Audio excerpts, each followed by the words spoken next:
नमस्कार बच्चों, BA first year की क्लास में सभी का स्वागत है। हमने स्वप्न वासुदेवतम जो आपके पाठ्यक्रम में है उसके बारे में थोड़ी जानकारी ले ली थी। इसमें कितने अंक हैं, कौन कौन इसके मुख्य पात्र हैं और ये सारी जानकारियाँ हमारे द्वारा पहले वाले उसमें ले ली गई थी।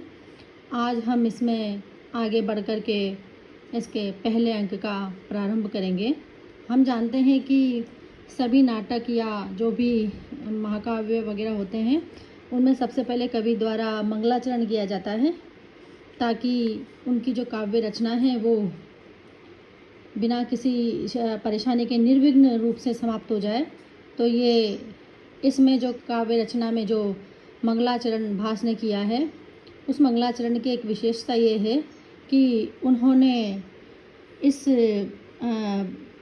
पद्य में अपनी विष्णु देव की और उनकी पत्नी की साथ में उपासना करते हुए इसमें उन्होंने नाम भी बता दिए हैं जो इसके मुख्य पात्र हैं, उन लोगों के जो इस कहानी के इस नाटक के मुख्य पात्र हैं उनके।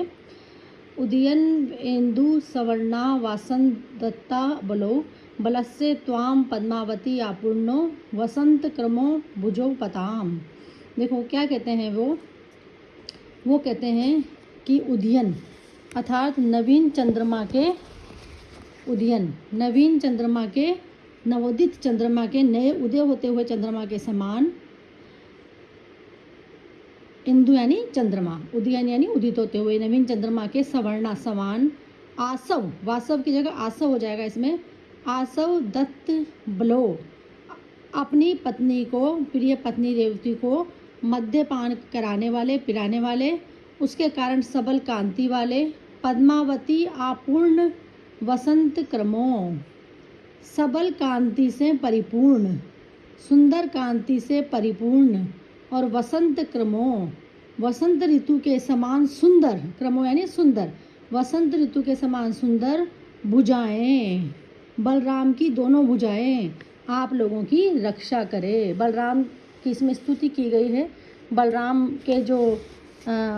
के जो पत्नी थी वो रेवती थी, तो इसमें उनकी स्तुति के माध्यम से नाम भी प्रदान कर दिए गए हैं। जैसे कि काव्य का नायक उदयन, उसका नाम आ गया। नवीन चंद्रमा वैसे अर्थ निकलेगा लेकिन इसमें उदयन। वासव दत्ता आ गया जो कि उसकी प्रेमिका थी, जबकि आसव दत्त हम अगर पद्य के हिसाब से निकालते हैं तो कि वो अपनी पत्नी को मद्यपान कराते थे, आसव देते थे। उसके बाद पद्मावती, पद्मावती का इसमें नाम आ गया। और वसंतक जो इसका विदूषक था उसके नाम आ गया। तो इस प्रकार की विशेषताओं वाले जो बलराम हैं वो आप लोगों की रक्षा करें। इस प्रकार से सभी पात्रों का नाम भी उन्होंने ले लिया और साथ में उन्होंने ये भी बता दिया कि किस प्रकार से वो आप लोगों की रक्षा करें। इसके बाद हम आगे चलते हैं तो यहाँ पर एक दृश्य आता है, क्योंकि देखो मैंने बताया था कि नाटक जो हैं दृश्यों के माध्यम से ही चलते हैं। और दृश्य में आता है कि मैं हिंदी में यहाँ पर लेती जाऊँगी जो भी दृश्य आएंगे उन सबको, कि कोई सूत्रधार है, सूत्रधार आता है मंच पर और वो बोलता है कि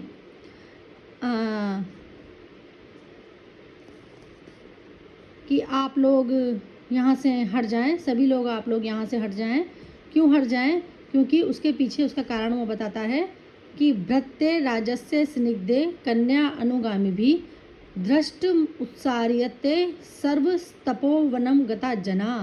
वो बताते हैं कि मगधराज की पुत्री तपोवन गता, तपोवन में गए हुए सर्वजन मगध राजस्य कन्या अनुगामी भी, तपोवन में गए हुए मगध राज की पुत्री के साथ जितने भी लोग गए हुए हैं, स्निग्धे भृत्य उनसे प्रिय अनुचरण करने वाले तपोवन के लोगों को दृष्टम उत्साही, दृष्टापूर्वक हटा रहे हैं। देखो यहाँ पर पीछे से सूत्रधार बोलता है कि मगध राज की पुत्री अगर तपोवन में आ गई तो उनके जो सेवक हैं वो उस मगध राज की पुत्री पद्मावती को आगे बढ़ने के लिए जितने भी तपोवन के लोग हैं उनको दृष्टम यानी कि धृष्टतापूर्वक जबरदस्ती उनको हटा रहे हैं, जबकि तपोवन के लोगों के साथ ऐसा नहीं किया जाना चाहिए। आगे हम देखेंगे कि इसके पश्चात वहाँ पर 2 सिपाही आते हैं जो मगध राज की कन्या के साथ गए हैं।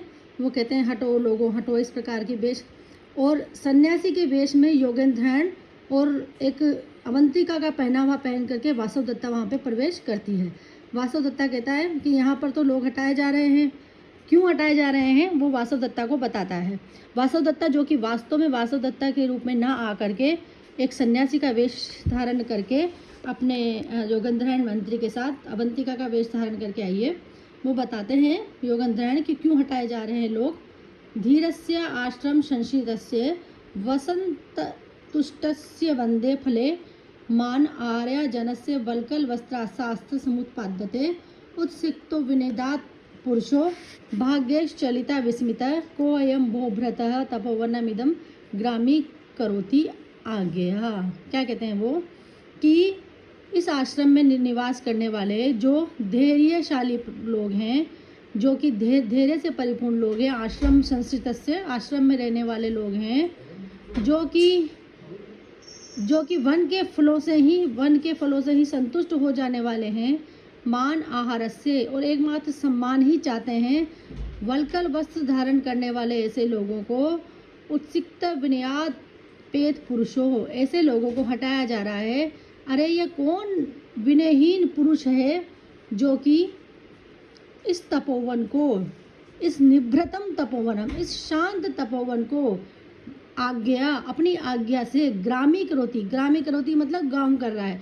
गांव करने का मतलब है दूषित कर रहा है, क्योंकि देखो तपोवन का वातावरण एकदम शांत और निस्तब्ध रहता है, लेकिन इस प्रकार का व्यवहार करने से, इस प्रकार जबरदस्ती हटाए जाने से यहाँ का वातावरण भी बिगड़ रहा है। और कौन व्यक्ति है जो यहाँ के वातावरण को इस प्रकार से बिगाड़ रहा है। तो इस प्रकार से यहाँ पर योगेंद्रहण ये बात कहते हैं।